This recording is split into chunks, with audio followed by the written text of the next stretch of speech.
Hey YouTube, welcome back to Ravenwood Acres. This is Nomad76, and yes, I lied. If you watched my previous video, I said I wasn't going to do a property walk, but I decided to go ahead and do one. So, a nice kind of wet fall day.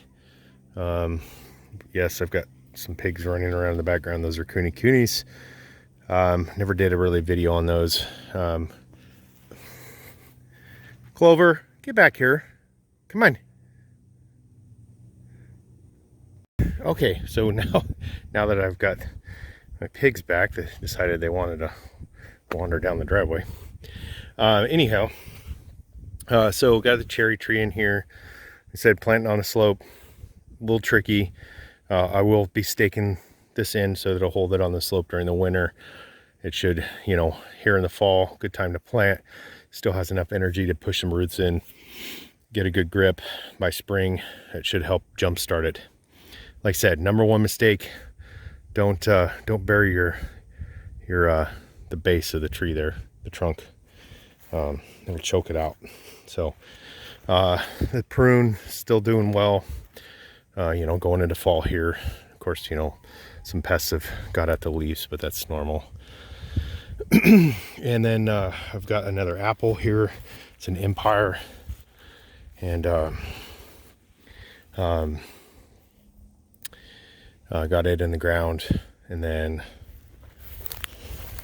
we've got the nectarine here.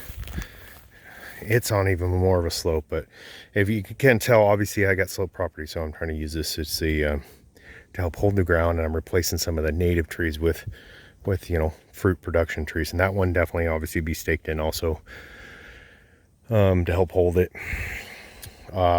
Probably need to protect them inside. The deer have been a little less of a nuisance in the last year because of my dogs help keep them out of the yard, so they're a little spooked.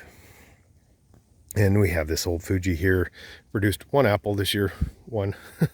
So it's a semi-dwarfed Fuji, but it is a lot happier this year than it has been the last, well, I guess 2.5 years. So hopefully this next year it'll really kind of grow. I've been amending the soils here, dealing with the poor soil quality. And then of course we've got our this nectarine, which produced a few nectarines this year, is super happy. It has grown probably, I would say almost 3 feet, even though I've pruned it last fall. So this is the second fall. I'll prune it again a little bit here to keep the growth going into the roots and the base to build it up, and we'll be looking good. Of course, I got my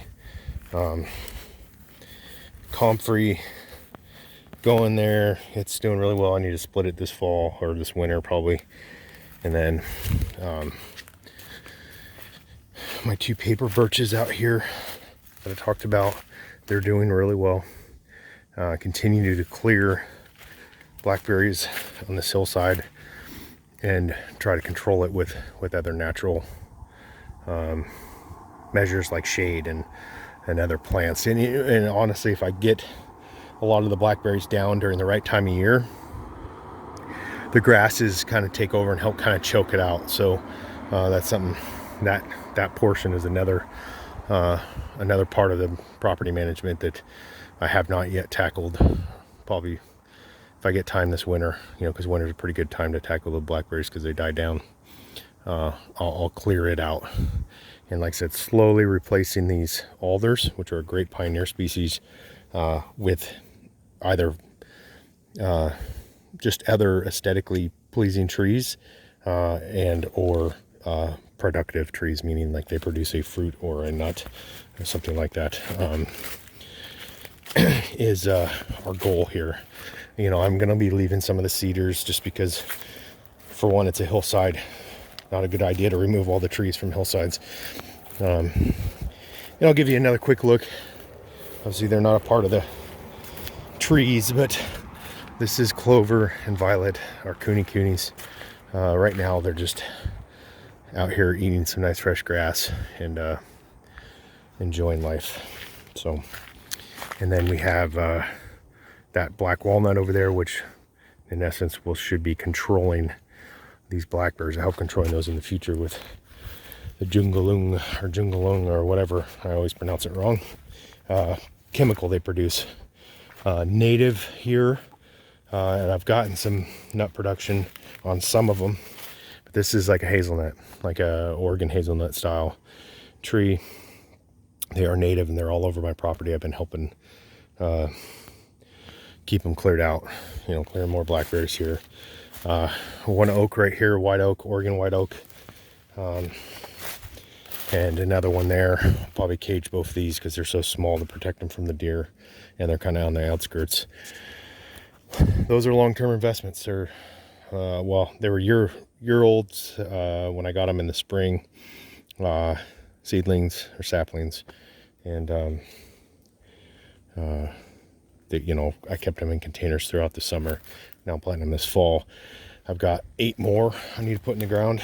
I just gotta get the spots cleared out and get them ready. So that's pretty much it.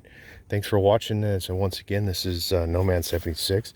Quick little look at the trees on Ravenwood Acres. Have a great day.